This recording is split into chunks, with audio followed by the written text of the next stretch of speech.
ꯋꯦꯗꯔꯁꯦ ꯅꯨꯡꯁꯥ ꯑꯩꯈꯣꯏ ꯂꯩꯕ ꯅꯥꯀꯟꯁꯦ ꯅꯨꯡꯁꯥ ꯁꯥꯔ ꯂꯩꯅꯦꯕꯀꯣ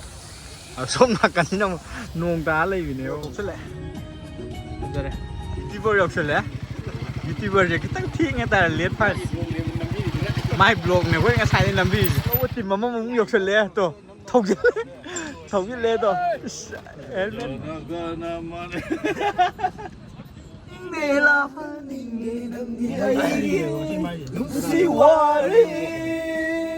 Hello guys, welcome back to Flying Baba's another vlog.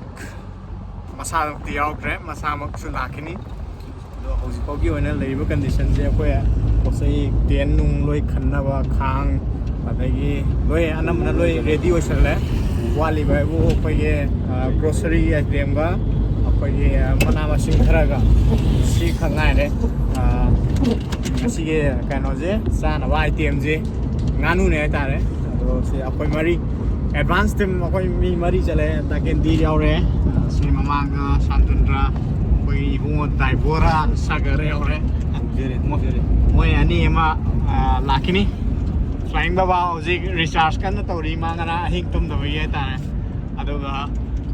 koi yam sing bosa ju ma laim sa ne na labuk ta nga kum gi ta akoi mari sina thabak loi ra bai ta aduna hana advance ta salam ma daw team okay adudi orange sport phum yor kan da mu namjrake fojare kan to dam da leiram yu oiram yu condition khalubana ama oirapana ama noi lai so pan nak te di na da leire ba do se lambi je thoye nom leitre okay dare koi sai da ga num khan to koi hojik spawn phom yok sile kan to dam yok sile adu dam di ada leire ko dam di ada leire mi ji sute yam me tare matam amagi semai turen gi picnic to ningsinge do koi semai tore je koi anamuna semlo sile ko maroi ma pang semlo sile pujari na khabai bai ra ngai leire hojik thong age ra ma sei da ngai da na leire hojik thong ka dore anamuna semlo sile tare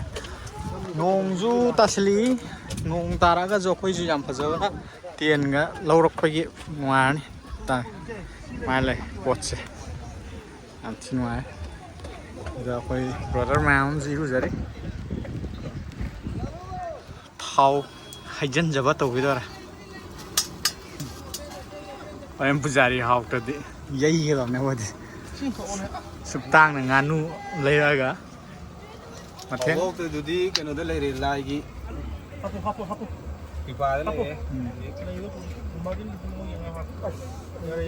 ai ni ngasi picnic si kai ani nge ta ajelo hai ni do mayam nuai na ra si yaw gi dore ne pang sa na ben masinga yaw re mo yaw de chum gi dong yaw gi dore ha ba sa samjun ra kari ai ni nge ke su haning de do pa re te no comment gai tu ba ai yo na di yam nuai re tare ga sa tu na mayam su enjoy to shin bet laksin bio yam thina nuai ko live se tang de zo nuai thokwa ma yaw ga ta ga ti thu na hanu san le ai ni adu na naha oi ngai si da khara nuai ra ga khara le ti phang aroi do po ne na phang sahi ama mangai khoina nuai ba khara le ti phang aroi ba adu na okay guys toksin ga da ya jilla ya haptru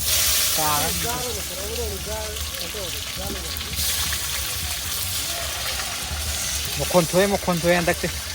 malaka dor singdu yamani go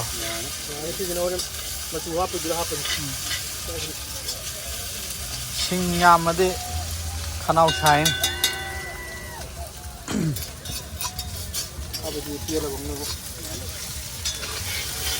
khodi thuna mulan ba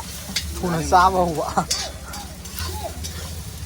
sara ge da ngai ra leiram ne khoi de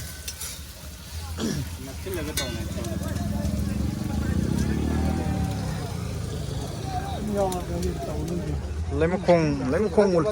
khung do á nó lên rồi có lấy một khung ꯊꯥꯒꯤꯅꯤ ꯁꯤ ꯏꯁꯤꯡ ꯊꯥꯎꯂꯣ ꯑꯁ ꯑꯁꯣꯝ ꯅꯥꯀꯟꯗ ꯅꯣꯡ ꯐꯖꯅ ꯇꯥꯏꯌꯦ ꯅꯣꯡ ꯇꯥꯏ ꯍꯧꯖꯤꯛꯇꯤ ꯍꯥꯏꯔꯛꯑꯣ ꯅꯥ ꯑꯗꯨ ꯈꯨꯗꯩꯗꯨꯗꯤ ꯂꯣꯏꯒꯅꯤ ꯈꯖꯤꯛ ꯈꯖꯤꯛ ꯍꯥꯏꯔꯛꯑꯣ ꯅꯪꯁꯨ ꯂꯣꯏꯒꯅꯦꯕ ꯏꯁꯤꯡꯗꯣ ꯄꯥꯝꯃꯨꯏꯌꯦꯕ ꯃꯁꯤꯡ ꯆꯥꯝꯕꯤꯔꯤ ꯌꯥꯔꯦ ꯍꯥꯏꯔꯤꯗ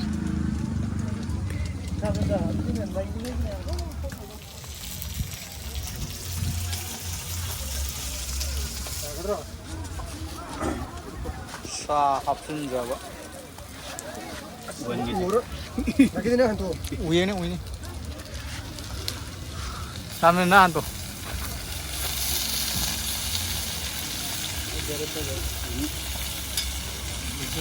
ꯃꯇꯨꯡꯗꯤ ꯂꯣꯏ ꯆꯥꯎꯔꯦ ꯑꯍꯥꯟꯕꯩꯗꯤ ꯆꯥꯎꯔꯦ ꯑꯩꯈꯣꯏ ꯂꯥꯛꯄꯗꯨꯗ ꯄꯟ ꯄꯤꯛꯆꯕ ꯋꯥꯅꯤ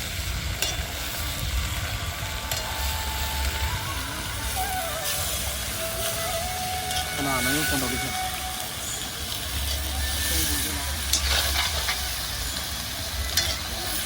ꯍꯜꯂꯣ ꯄꯨꯡ ꯃꯔꯤ ꯑꯗꯨꯏ ꯄꯧ ꯋꯥꯅꯤ ꯁꯤꯡꯗ ꯊꯥꯗꯕꯤꯗꯅ ꯑꯣꯏꯅ ꯁ꯭ꯋꯥꯏꯗ ꯃꯩ ꯊꯥꯗꯣꯛꯑꯝꯕꯁꯨ ꯌꯥꯏꯗꯅ ꯅꯨꯡꯁꯥ ꯊꯣꯛꯂꯛꯑꯦ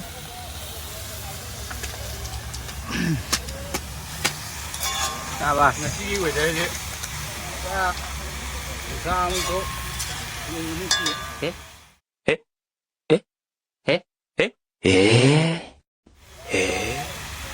tangkai tangkai nih bang, nakan mana nong dal lagi nih, nakan nungsa sah nih, it's miracle guys. Kan je, aku lagi bah nakan je nungsa sah lagi nih kok, som nakan je nong dal lagi nih, nam dah. Oh, saudara, lecing aja wonderful tarik kok. Ayo mau ambil deh benerna. ꯊꯥꯗꯗꯦ ꯃꯃꯥꯡꯁꯤꯕꯨ ꯑꯩ ꯊꯥꯗꯔꯣꯏ ꯑꯩꯗꯤ ꯅꯣꯇꯥꯗ ꯑꯗꯨꯝ ꯅꯝꯃꯤꯕꯅꯤ ꯁ꯭ꯋꯥꯏ ꯚꯣꯠꯇꯤꯗꯣ ꯀꯪꯒ꯭ꯔꯦꯁꯀ ꯕꯤꯖꯦꯄꯤꯒ ꯇꯅꯥꯕ ꯏꯃꯨꯡꯒꯤ ꯃꯤꯅꯒ ꯂꯦꯞꯄꯁꯨ ꯑꯩꯗꯤ ꯊꯥꯗꯔꯣꯏꯕ ꯑꯩꯗꯤ ꯊꯥꯗꯩꯀ ꯍꯥꯏꯖꯤꯜꯂꯒꯀꯣ ꯑꯇꯣꯞꯄꯗꯗꯤ ꯊꯥꯗꯗꯣꯏꯅꯦꯕ ꯑꯩꯗꯤ ꯀꯥꯔꯣꯏꯗꯧꯕꯗ ꯑꯩ ꯊꯥꯗꯗꯦ ꯃꯃꯥꯡꯒꯤꯗ ꯊꯥꯗꯩ ꯆꯠꯂꯒ ꯑꯗꯩ ꯅꯣꯇꯥꯗ ꯂꯣꯏ ꯇꯧꯋꯦꯕ ꯃꯨꯜꯂꯛꯀꯗꯧꯔꯦ ꯍꯧꯖꯤꯛ ꯀꯩꯅꯣꯅꯤꯅ ꯃꯅꯝꯁꯤꯅ ꯇꯥꯛꯄꯗ ꯌꯥꯔꯦꯅ ꯇꯥꯛꯄꯅꯦ ꯇ꯭ꯔꯤꯛ ꯇ꯭ꯔꯤꯛ ꯇꯧꯔꯦ ꯂꯣꯏꯁꯤꯜꯂꯦ ꯍꯥꯏꯇꯥꯔꯦ ꯍꯧꯖꯤꯛ ꯃꯐꯝ ꯐꯖꯅ ꯄꯛꯀ ꯁꯦꯝꯃꯒ ꯐꯝꯗꯧꯗ ꯉꯥꯏꯔꯦ ꯍꯧꯖꯤꯛ ꯐꯗꯤꯒꯣꯝ ꯇꯥꯏꯃꯤꯡ ꯌꯧꯔꯦ ꯐꯗꯤꯒꯣꯝꯒꯤ ꯇꯥꯏꯃꯤꯡ ꯌꯧꯔꯦ ꯀꯣꯊꯕ ꯍꯧꯔꯦ ꯑꯁꯤꯒꯤ ꯀꯩꯅꯣꯁꯤꯅ ꯍꯥꯟꯅ ꯍꯦꯛꯇ ꯂꯧꯈꯠꯄ ꯍꯧꯈ꯭ꯔꯦ ꯍꯧꯖꯤꯛ ꯃꯍꯤ ꯍꯥꯞꯆꯜꯂꯁꯨ ꯌꯥꯔꯣꯏ ꯁꯥꯒ꯭ꯔꯝ ꯈꯔ ꯂꯥꯎꯕ ꯍꯥꯏꯗꯣ ꯃꯥꯅ ꯈꯔ ꯍꯦꯛ ꯑꯣꯏꯕ ꯍꯥꯏꯇꯥꯔꯦ ꯍꯥꯏꯕꯒꯤꯀꯣ ꯊꯨꯝ ꯌꯦꯡꯉꯣ ꯏꯁꯥ ꯑꯗꯨꯝ ꯌꯥꯔꯦ ꯆꯥꯕ ꯈꯅꯗꯦ ꯆꯤꯟꯅ ꯑꯩꯈꯣꯏꯁꯨ ꯊꯣꯡꯕ ꯂꯣꯏꯁꯤꯜꯂꯦ ꯃꯍꯤ ꯍꯥꯞꯈ꯭ꯔꯦ ꯑꯗꯨꯒ ꯉꯥꯏꯍꯥꯛ ꯂꯣꯜꯂꯅꯤ ꯑꯗꯨꯒ ꯁꯤꯗ ꯈꯔ ꯀꯣꯊꯔꯦ ꯑꯍꯥꯟꯕ ꯆꯥꯕ ꯍꯧꯒꯦꯅ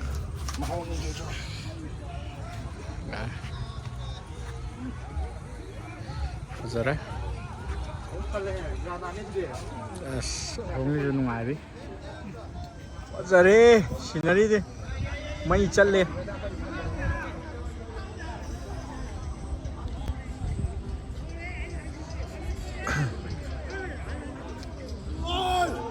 ꯐꯖꯔꯦ ꯔꯦꯟꯕꯣ ꯊꯣꯛꯆꯜꯂꯦ ꯐꯖꯔꯦ ꯐꯖꯔꯤꯉꯩ ꯃꯊꯛꯁꯤꯗ ꯑꯃꯒ ꯑꯃꯨꯛ ꯐꯖꯕ ꯑꯃ ꯍꯥꯞꯆꯜꯂꯦ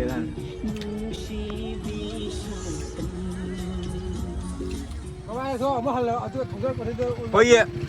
ꯌꯨꯇ꯭ꯌꯨꯕꯔ ꯌꯧꯁꯜꯂꯦ ꯌꯨꯇ꯭ꯌꯨꯕꯔꯁꯦ ꯈꯤꯇꯪ ꯊꯦꯡꯉꯦ ꯍꯥꯏꯇꯥꯔꯦ ꯂꯦꯠ ꯐꯥꯏ ꯃꯥꯏ ꯕ꯭ꯂꯣꯛꯅꯦ ꯑꯩꯈꯣꯏ ꯉꯁꯥꯏꯗꯩ ꯂꯝꯕꯤꯁꯦ ꯌꯨꯇ꯭ꯌꯨꯕꯔꯁꯦ ꯈꯤꯇꯪ ꯊꯦꯡꯉꯦ ꯑꯗꯨꯅ ꯃꯥ ꯂꯦꯠ ꯐꯥꯏꯟ ꯈꯔ ꯇꯥꯔꯦ ꯍꯥꯏꯇꯥꯔꯦ ꯀꯔꯤ ꯍꯥꯏꯕꯤꯅꯤꯡꯉꯦ ꯑꯝꯇ ꯀꯩꯅꯣꯝꯇ ꯍꯥꯏꯔꯝꯃꯨꯅ ꯃꯌꯥꯝ ꯌꯥꯝ ꯉꯥꯎꯁꯟꯅꯔꯕ ꯃꯥꯜꯂꯦ ꯇꯧꯔꯤꯁꯦ ꯑꯩꯗꯤ ꯀꯣꯛ ꯊꯛꯄ ꯂꯥꯛꯆꯕꯅꯤ ꯆꯥꯛ ꯆꯥꯕ ꯂꯥꯛꯆꯕꯅꯤ ꯁꯤ ꯍꯥꯏꯗꯨꯁꯦ ꯑꯩꯗꯤ ꯏꯁꯥꯒꯤ ꯀꯣꯛ ꯊꯛꯅꯕ ꯏꯁꯥꯒꯤ ꯀꯣꯛ ꯂꯣꯏꯁꯜꯂꯁꯤꯅꯦ ꯑꯩꯅꯗꯤ ꯃꯌꯥꯝ ꯁꯨꯃꯥꯏꯅ ꯇꯧꯕꯅꯦ ꯃꯣꯏꯅꯗꯤ ꯑꯩ ꯁꯥꯎꯅꯤꯡꯉꯝꯕ ꯌꯥꯏ ꯉꯔꯥꯡ ꯅꯨꯡꯗꯥꯡꯁꯦ ꯑꯩ ꯈꯔ ꯗꯁꯥ ꯇꯥꯔꯦ ꯑꯩ ꯅꯠꯇꯦ ꯗꯁꯥ ꯇꯥꯏꯁꯦ ꯑꯩꯅ ꯇꯥꯅꯤꯡꯕ ꯇꯥꯕ ꯅꯠꯇꯦ ꯅꯨꯡꯗꯥꯡ ꯑꯩꯈꯣꯏ ꯀꯩꯅꯣꯒꯤ ꯁꯤꯡꯂꯨꯞꯀꯤ ꯃꯤ ꯂꯩꯇꯕ ꯌꯥꯎꯕ ꯃꯥ ꯂꯩꯇꯕꯁꯦ ꯑꯩꯈꯣꯏ ꯅꯨꯡꯗꯥꯡ ꯊꯦꯡꯕꯗ ꯑꯍꯤꯡ ꯂꯦꯛꯑꯦ ꯑꯍꯤꯡ ꯂꯦꯛꯄꯗꯨꯗ ꯅꯣꯡꯗꯣ ꯑꯩꯈꯣꯏ ꯁꯨꯃꯥꯡꯗ ꯇꯨꯝꯕꯗ ꯗꯝꯕꯨꯔ ꯈꯛ ꯈꯟꯕ ꯍꯥꯏꯇꯥꯔꯦ ꯅꯣꯡꯒꯤ ꯔꯦꯗꯤ ꯅꯠꯇꯕ ꯑꯗꯨꯒ ꯅꯣꯡ ꯁꯨꯝ ꯆꯨꯊꯔꯦ ꯑꯗꯨ ꯌꯥꯗ꯭ꯔꯕꯅꯤꯅ ꯑꯩꯈꯣꯏꯗꯤ ꯇꯨꯝꯕꯁꯨ ꯌꯥꯗ꯭ꯔꯦ ꯑꯗꯨꯒ ꯗꯝꯕꯨꯔꯗꯨꯁꯨ ꯑꯃꯨꯛ ꯇꯥꯏꯃꯤꯡꯗꯨꯗ ꯏꯁꯤꯡ ꯌꯥꯝꯖꯜꯂꯛꯄꯩ ꯚꯥꯞ ꯂꯥꯏ ꯀꯥꯏꯔꯦ ꯑꯗꯨꯗ ꯑꯩ ꯄꯨꯔꯥ ꯃꯊꯥ ꯁꯥꯔꯒ ꯅꯨꯡꯗꯥꯡ ꯆꯨꯞꯄ ꯇꯨꯝꯗ꯭ꯔꯦ ꯍꯥꯏꯇꯥꯔꯦ ꯑꯗꯨꯒ ꯑꯌꯨꯛꯇ ꯑꯃꯨꯛ ꯃꯩꯔꯣꯏꯕ ꯀꯩꯅꯣ ꯃꯪꯒꯥꯔꯛꯄ ꯑꯗꯨ ꯃꯌꯥꯝ ꯇꯧꯔꯒ ꯄꯤꯛꯅꯤꯛꯀꯤ ꯚꯥꯏꯞ ꯂꯩꯈꯤꯗ꯭ꯔꯦ ꯍꯥꯏꯇꯥꯔꯦ ꯉꯥꯏꯍꯥꯛ ꯇꯨꯝꯊꯣꯛꯎꯔꯦ ꯇꯨꯝꯕ ꯍꯧꯒꯠꯂ ꯂꯥꯛꯀꯥꯟꯗ ꯃꯌꯥꯝ ꯁꯤꯟꯕꯤꯔꯝꯂꯦ ꯁꯤ ꯍꯧꯖꯤꯛ ꯆꯥꯊꯔꯅꯤ ꯑꯣꯀꯦ ꯒꯥꯏꯁ ꯁꯤꯅꯔꯤꯁꯦ ꯑꯝꯇ ꯃꯤꯁꯤꯀꯥꯁꯦ ꯃꯃꯥꯟꯅꯕꯒꯤꯗꯃꯛꯇ ꯇꯧꯕꯤꯔꯝꯃꯤꯁꯦ ꯊꯣꯡꯉꯅ ꯃꯁꯤꯗ ꯃꯃꯥꯟꯅꯕ ꯑꯃꯒꯤꯗꯃꯛꯇ ꯂꯣꯛ ꯇꯧꯕꯤꯔꯤꯁꯦ ꯇꯁꯦꯡꯕꯗꯤ ꯃꯥꯒꯤ ꯑꯦꯀꯥꯎꯟꯅꯦꯕ ꯐ꯭ꯂꯥꯏꯡ ꯃꯣꯕꯥ 01 ꯁꯤꯀꯣ ꯃꯌꯥꯝꯅꯁꯨ ꯑꯗꯨꯝ ꯈꯪꯕꯤꯔꯅꯤ ꯐ꯭ꯂꯥꯏꯡ ꯃꯣꯕꯥ 01 ꯀꯣ ꯑꯗꯣ ꯃꯥꯏꯗꯃꯛꯇꯅꯦ ꯑꯩꯈꯣꯏꯅ ꯍꯧꯖꯤꯛ ꯌꯥꯝ ꯀꯟꯅ ꯉꯁꯥꯏꯗꯒꯤ ꯚꯤꯗꯤꯑꯣ ꯅꯝꯃꯤꯅ ꯈꯣꯠꯇ ꯇꯧꯕꯤꯔꯤꯁꯦ ꯍꯣꯏ ꯃꯥꯕꯨꯁꯨ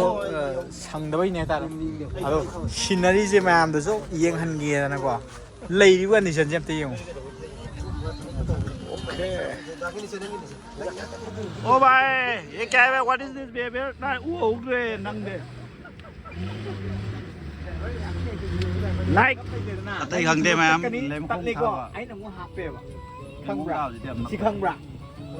ꯁꯤꯗꯤ ꯈꯪꯕ꯭ꯔꯥꯕ ꯅꯪ ꯊꯕꯛ ꯇꯠꯂꯦ ꯑꯩꯈꯣꯏꯒꯤ ꯋꯥꯠꯂꯧꯕ ꯇꯤꯝ ꯍꯧꯖꯤꯛ ꯋꯥꯠꯂꯧꯕ ꯇꯤꯝ ꯑꯃꯃꯨꯛ ꯌꯧꯁꯜꯂꯛꯑꯦ ꯇꯣ ꯊꯧꯖꯤꯜꯂꯦ ꯇꯣ ꯍꯦꯜꯃꯦꯠ ꯏꯒꯣꯛ ꯃꯆꯨ ꯏꯁ ꯐꯖꯈ꯭ꯔꯕ ꯀꯩꯅꯣꯅꯦ ꯋꯥꯠꯍꯧꯔꯤꯕ ꯇꯤꯝ ꯑꯃ ꯑꯩꯈꯣꯏꯒꯤ ꯌꯥꯝꯁꯤꯡ ꯕꯣꯠꯆꯥꯛ ꯇꯧꯁꯜꯂꯦ ꯍꯥꯏ ꯀꯔꯤ ꯍꯥꯏꯕꯤꯅꯤꯡꯉꯤ ꯑꯁ ꯑꯩꯗꯤ ꯊꯦꯡꯕꯅꯤꯅ ꯀꯩꯝ ꯈꯪꯗ꯭ꯔꯤꯌꯦ ꯐꯝꯃꯒ ꯌꯥꯎꯔꯀꯥꯟꯗ ꯋꯥꯔꯤ ꯌꯥꯎꯔꯀꯥꯟꯗ ꯍꯥꯏꯔꯒꯦ ꯑꯩꯈꯣꯏꯒꯤ ꯑꯥꯔꯃꯤꯒꯤ ꯀꯩꯅꯣꯗ ꯂꯩꯔꯨꯕ꯭ꯔꯥ ꯀꯩꯅꯣ ꯐ꯭ꯂꯥꯏꯡ ꯕꯕꯥ ꯕ꯭ꯂꯣꯛꯁꯦ ꯐ꯭ꯂꯥꯏꯡ ꯕꯕꯥꯁꯤ ꯍꯧꯖꯤꯛꯇ ꯌꯧꯔꯛꯇ ꯉꯥꯏꯔꯤ ꯀꯩꯝ ꯈꯜꯂꯨꯅꯨ ꯅꯨꯃꯤꯠ ꯃꯔꯤꯅꯤꯗ ꯉꯥꯏꯔꯦ ꯆꯪꯉꯅꯤ ꯂꯩꯃꯈꯣꯡꯒꯤꯁꯨ ꯏꯟꯗꯤꯌꯥ ꯐ꯭ꯂꯦꯛ ꯇꯧꯁꯜꯂꯛꯑꯦ ꯑꯃꯨꯛ ꯀꯩꯅꯣ तिरंगा झंडा लेमखों तिरंगा हर घर तिरंगा गायन मोइसे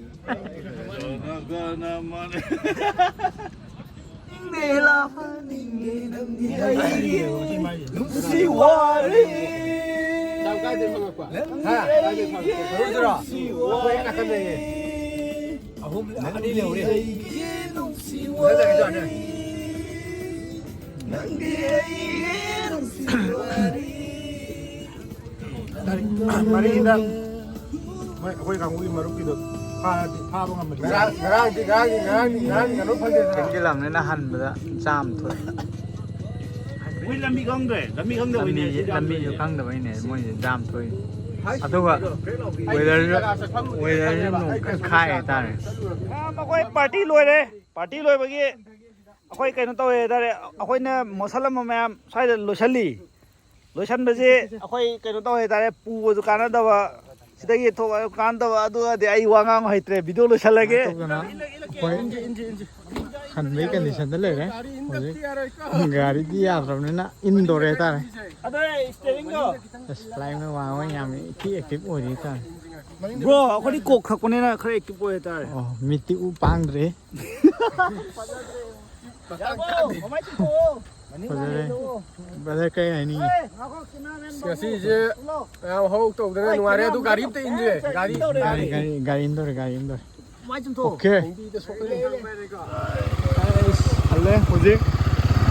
ꯑꯊꯦꯡꯕ ꯃꯇꯝꯗ ꯍꯥꯏꯇꯥꯔꯦ ꯒꯥꯔꯤꯁꯨ ꯌꯥꯔꯦ ꯍꯜꯂꯦ ꯁꯨꯃꯥꯏꯅ ꯇꯧꯔꯦ ꯄꯣꯠꯁꯦ ꯁꯨꯃꯥꯏꯅ ꯃꯃꯥꯡꯗ ꯑꯅꯤ ꯑꯃ ꯊꯧꯔꯦ ꯁꯤꯗ ꯐ꯭ꯂꯥꯏꯡ ꯕꯕꯥꯒ ꯑꯩꯒ ꯏꯃꯥꯅꯤ ꯑꯃ ꯊꯧꯔꯦ ꯁꯨꯃꯥꯏꯅ ꯇꯧꯔꯦ ꯑꯗꯨꯒ ꯃꯅꯤꯡꯗ ꯑꯃ ꯂꯥꯛꯍꯧꯔꯤ ꯑꯣ ꯊꯧ ꯌꯥꯅꯤꯌꯦ ꯑꯩꯈꯣꯏ ꯍꯥꯟꯂꯣꯏꯔꯣ